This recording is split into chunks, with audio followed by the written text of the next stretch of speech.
Here I am doing work on a banjo and forgetting to take pictures of everything that I've been doing. So I'm going to show you some stuff here. This is my Farland banjo. I've redone this headstock here, and I had a bunch of it that was breaking loose. You can see the cracks around the holes, and so I had to glue everything back together. It was all the way up, about halfway up, it was coming unglued. So I got all that glued back together. While I was at it, I sanded it, refinished it. So it's almost ready to be put back onto the banjo. But before I did that, I had, of course, to disassemble everything. So I got all my parts box, all the pieces that I pulled out. And the main reason that I'm doing this with my Farland is because there are pieces that disintegrated on the early Farlands. They were made of a really cheap wood, and then they mixed them with a particular dye to dye them black, which caused them to decay over time very quickly. And so there's supposed to be a half round edge on that, kind of a half round edge, and they don't have it. It wasn't on it when I got it.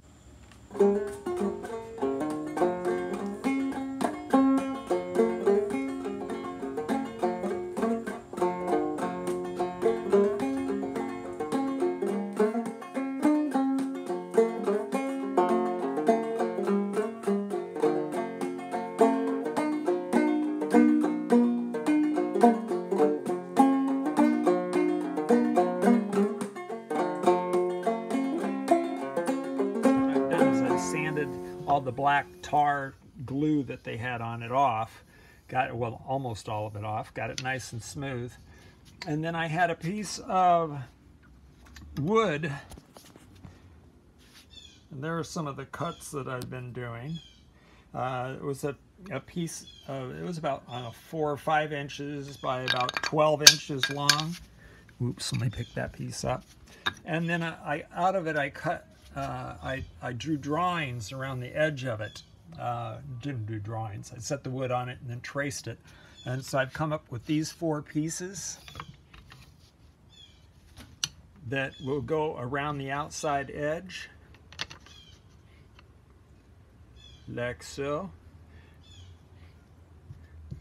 It's hard to grab these things when you're looking through the camera lens rather than actually looking at them. I keep wanting to go the wrong direction.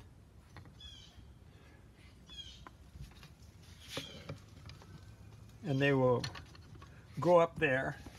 They're going to be my round piece. So what I'm doing is getting them all sanded. I've sanded them. I've got them about the right shape. Once I get them all set, I'm going to glue them into place. And then I'm going to take a rasp and curve them. But I thought I'd at least show you what it is I'm planning on doing. There's all my parts. They don't really need much cleaning. I cleaned it up real good when I first got this banjo. This was a big project, and a lot of you saw it and saw what it looked like when I got it in the box. It looked a mess, and it's turned into be one of my best banjos. Anyway, I'm going to stop here now and start working on it again.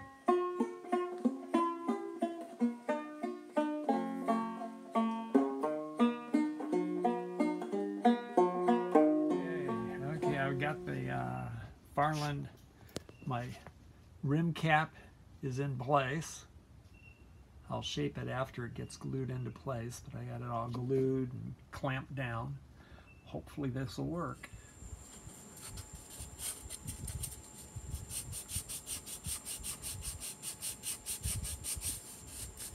When I'm working on these things, banjos that are over 100 years old, actually 120 years old, this one, and I wonder about all the people that have owned it over the years, and what they, what kind of music they played with it. All the history that's in here that, if only it could talk, but it can't. So I can only imagine the stories it could tell, what it's like. I think I've shown you that I was working on this adding some wood to it. As you can see, it's taken shape now. The thing string on the back side of it. Have a little bit more work to do. I didn't quite get it the right size, so there's a little gap right here, here, here, and here. I'm thinking of what kind of wood I might be able to stick in there to fill that up. We'll see how it turns out. Alfred Farland designed this banjo in the summer of 1900 with a group of guys. They experimented on the beveled top. It has a slight angle in it. It angles towards the inside. And this is one of the very first ones that he made. Actually, on the rim here it says number 57. So what that could mean it is the 57th one that was made. And originally this was black. It was really, really dark black. And all I have is a black walnut finish that's really old, really thick, and really globby. But I think I'll give it a shot and see how it comes out. I want it kind of a gray, but I want to be able to see the tiger stripes. This is a tiger stripe maple, is what this rim cap is made from, that I bought on eBay months ago. It's been sitting around waiting for me to decide when I wanted to do this project. So I'm getting it all good and coated. And we'll see how it turns out. Well, once again, I did a lot more work than I got videotaped, so I'm going to show you kind of what I've done. I think I had a couple pictures of it when I was gluing this to the back of it, but it's now pretty close to being finished. I'm just putting on coats of paint. This is the part that I added to it. See the striped backing on it. This part was missing on it.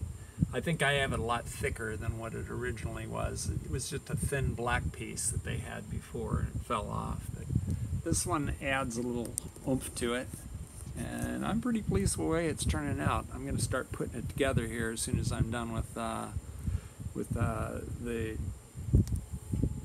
shellac, putting on a French polish on it.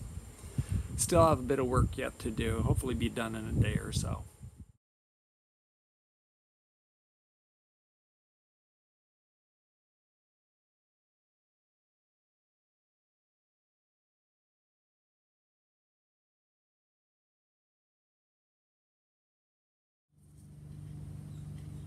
What a pain it was to get that fastened in there.